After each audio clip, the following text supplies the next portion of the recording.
Hi folks. We're going from the one I said earlier about talking to dog walking person last night. Yesterday or the day before I was speaking to God about my situation, just saying to God, look, the reality is that it's still a possibility, at least a possibility, that my dog's being taken away, that was just nasty. That there was nothing good has come from that at all. It was just nasty. I said, that's within the realm of possibility. I said, because the court case was a load of absolute crap. It was basically the world and the world winning, showing that the world is better, stronger, and my faith meant absolutely nothing whatsoever during that. Nothing at all. I said the charges were like the charges of this driving case. Absolutely ridiculous. A half decent lawyer, anyone with even an ounce of intelligence could deal with that and get that dealt with. Anyone. But the one with the dogs was about me causing suffering to a dog. Okay, look at the video.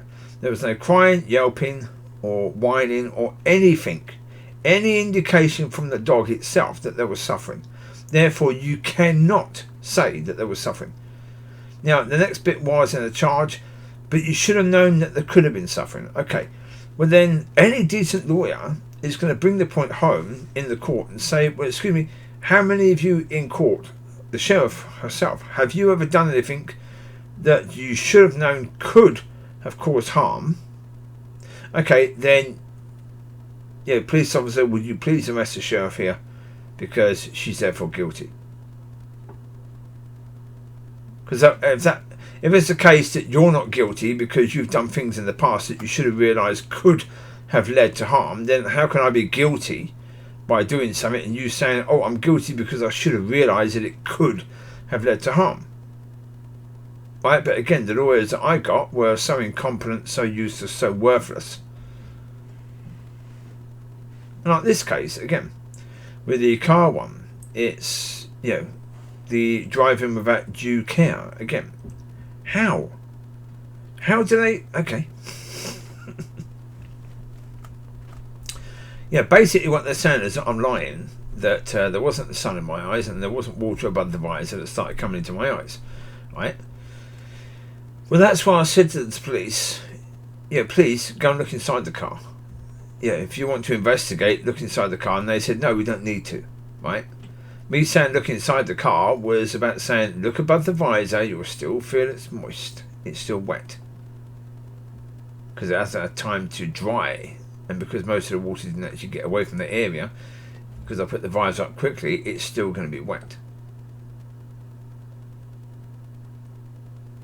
And they didn't want to, so but if you understand that that's what happened, I drove absolutely with due care, because as soon as that happened, I did everything I could to deal with the situation at hand. And that's what driving with due care is. So certainly that is ridiculous. The other one, the not reporting, okay, maybe that isn't so ridiculous. Even though, again, what they're talking about is that there were reasonable grounds for you to report. Not from my point of view, there wasn't. And again, they're looking at it purely from the point of view of the law, but they're looking at it from the point of view that I saw the person before, during and afterwards. In which case, again, a lawyer is going to say, okay, so you're saying he hit that person on purpose. Can you prove that they've been fighting for years and years and years and he wanted to actually run this person over? If not, then you can't really claim he hit the person on purpose. Because this is the point. If I hit the person on purpose, then there must be hatred between me and that person for me to want to hit them on purpose.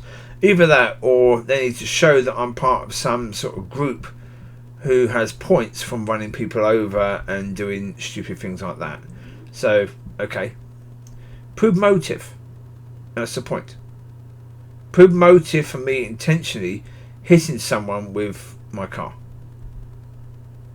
And the problem, they can't do that. So,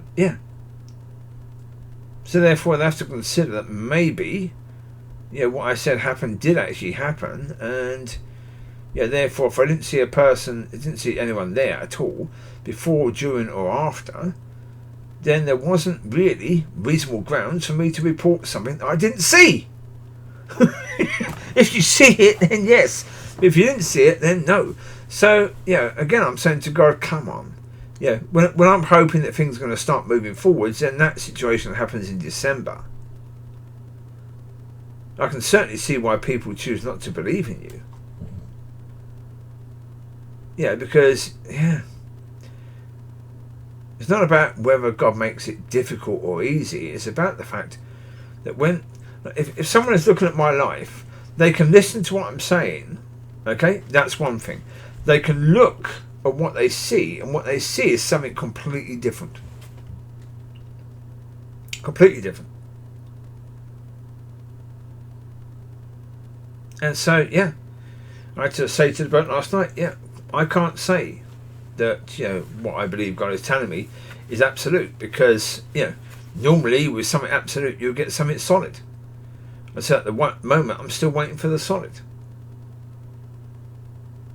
How long I'm going to have to wait for that, I don't know. How long this journey is going to be, because at the moment I'm learning very, very much now how much I react. And the fact of the matter is, I react a lot. An awful lot.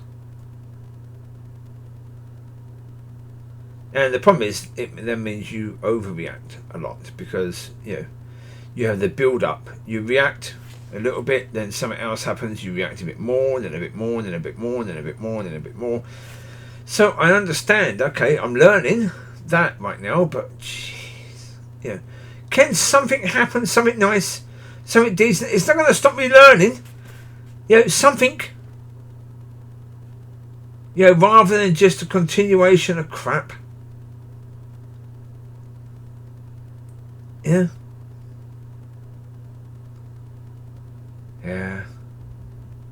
Well, as I say, then I arranged to do the car with this person. He gets a bit off, and then he forgets that we've had an arrangement for that time, that because he basically did the job of painting the back of the car badly, for some reason the paint didn't stick, it come off. So he said he would honour that and redo that, but because it's a free job, obviously he's not going to stop doing paid work to do a free job.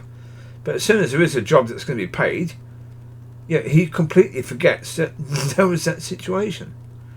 And even though I've tried to gently remind him that there is that situation, nope. So, again, so the problem there is, it's God's money, really. If I give my life to God, it's his money. And so giving his money to someone who's dishonourable doesn't exactly fit.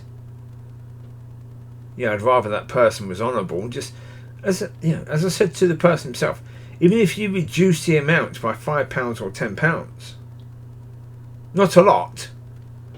Painting the part of the car is going to cost more than that, I get. But even if it's a token bloody gesture, I'll be like, okay, you put in a reduction for that work that you should have been doing, that you said you'd do, or we do. Let's see what happens with that. So you take care. Bye bye.